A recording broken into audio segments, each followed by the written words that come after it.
Welcome to mega 9 TV. నేను మానస. కార్తీక మాసపు చివరి సోమవారం కావటంతో అన్నవరం సత్యదేవుని దర్శనానికి భక్తులు క్యూ కట్టారు.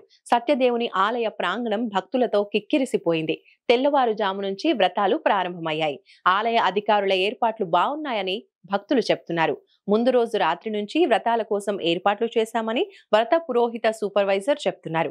మరింత సమాచారం మా కరెస్పాండెంట్ ఉదయ్ అందిస్తారు. కార్తీక మాసం చివరి సోమవారం కావడంతో అన్నవరం సత్యదేవుని ఆలయం భక్తులతో కిటకిటలాడుతుంది. తెల్లవారుజాము నుంచి స్వామివారి వ్రతాలకైతే భక్తులు క్యూ కట్టారు. రాష్ట్రం నలుమూల నుంచే కాకుండా దేశవ్యాప్తంగా కూడా భక్తులు ఇక్కడ స్వామివారి దర్శనానికి అయితే పోటెత్తారు. ఇక్కడ శివుడు విష్ణువు ఒకే శిలపై భక్తులకు దర్శనం ఇవ్వడంతో కార్తీక మాసంలో ఇక్కడ అత్యంత రద్దీ నెలకొంటుంది. తెల్లవారుజాము నుంచి స్వామివారి వ్రతాలు ప్రారంభమయ్యాయి.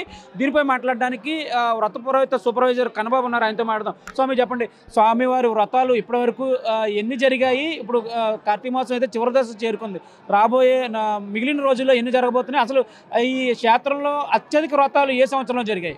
జై సత్యదేవ. శ్రీ వీర వెంకట సత్యనారాయణ స్వామి వారు పేరనగానే అందరికీ గుర్తుకొచ్చేది సత్యనారాయణ స్వామి వ్రతం. వ్రతం అనగానే అన్నవర క్షేత్రం అందరికీ గుర్తుకొస్తుంది. మిగిలిన 12 నెలల్లోనూ కూడా ఈ కార్తీక మాసానికి చాలా విశిష్టత ఉంది. కారణం ఏంటంటే ఇక్కడ శివకేశవులకు అభేదమైనటువంటి పుణ్యక్షేత్రం ఇది. అందులోనూ సత్యనారాయణ స్వామి వారి వ్రతాన్ని క్షేత్రంలో చేసుకుంటే చాలా విశేషమైనటువంటి ఫలితమని మనకి అందరికీ తెలుసున్న విషయం. ఆ కారణం చేత కార్తీక మాసంలో ఇప్పటి వరకు సుమారు 1,20,000 పైన వ్రతాల దాకా అయ్యాయి. ఇక ఆదివారం వరకు ఉంది, 1వ తేదీ వరకు. ఈ కొన్ని రోజుల్లోనూ కూడా సుమారు ఒక 20,000 దాకా అంచనా వేస్తున్నాం. దగ్గర 1,50,000 దాకా అందరూ కూడా అంచనా వేస్తున్నాం.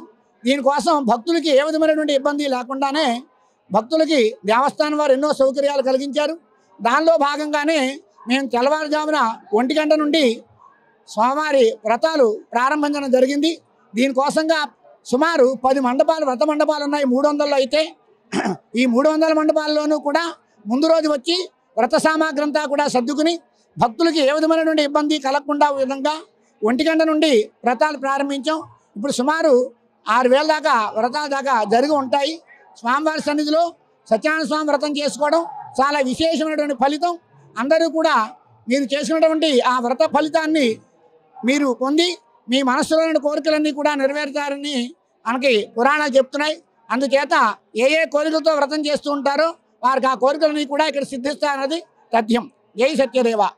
ఇక్కడ శ్రీ సత్యనారాయణ స్వామి వ్రతం చాలా బాగా జరిగిందండి. ఇక్కడ ఏర్పాట్లు కూడా చాలా బాగున్నాయి. అందరినీ లైన్ గా కూర్చోబెట్టేసి చాలా నీట్గా ప్రశాంతంగా వ్రతం చేయించారు. మా వ్రతం అంతా చాలా సభ్యంగా మంచిగా జరిగింది. స్వామి సత్యనారాయణ స్వామి వ్రతం చేసుకుంటూ వచ్చాం. చాలా అన్ని కార్యక్రమాలు బాగా ఉన్నాయి. ఇక్కడ అన్ని కార్యక్రమాలు బాగా జరుగుతున్నాయి. దర్శనం కూడా బాగా అయింది. ఎటువంటి కార్తీక మాస సందర్భంగా జరుగుతున్న సత్యనారాయణ వ్రతాలు చాలా ఆధ్యాత్మికంగా జరుగుతున్నాయండి. చాలా గొప్పగా ఇక్కడ చేయడం జరిగిందండి. మాకు కూడా చాలా ఆనందంగా ఉందండి. మేము ఖమ్మం నుంచి రావడం జరిగింది. 20,000 వ్రతాలు అయితే జరిగాయని చెప్తున్నారు. 2022వ సంవత్సరంలో 1,40,000 వ్రతాలు ఇక్కడ జరిగాయని ఇది దేవస్థానం రికార్డుగా చెప్తున్నారు. ఇప్పుడు ఈ రికార్డు బ్రేక్ చేసే దిశగా ఈ సంవత్సరం అయితే వ్రతాల సంఖ్య అయితే కొనసాగుతుంది. ఇప్పటికే భక్తులు 1,20,000 అయితే వ్రతాలు చేసుకున్నారు. మిగిలిన వారం రోజుల్లో ఈ కార్తీక మాసం ఇంకా మిగిలి ఉందని చెప్తున్నారు. ఈ మిగిలిన వారం రోజుల్లో ఈ మిగిలిన వ్రతాలు కూడా జరుగుతాయి.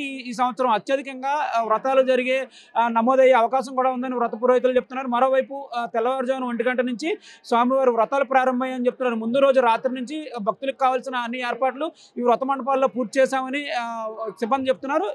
ఈ నేపథ్యంలో భక్తులకు ఎటువంటి ఇబ్బందులు లేకుండా వ్రతాలు జరుగుతున్నాయి. స్వామివారి దర్శనానికి 2 గంటల నుంచి అనుమతించారు. ఇప్పటికే రత్నగిరి మొత్తం భక్తులతో కిక్కిరిసిపోయిన పరిస్థితి అయితే నెలకొందని ఆలయ వర్గాలు అయితే చెప్తున్నాయి. మెగా 9 న్యూస్ కోసం వీడియో జర్నలిస్ట్ దొరబాబుతో ఉదయ్ అన్నవరం నుంచి.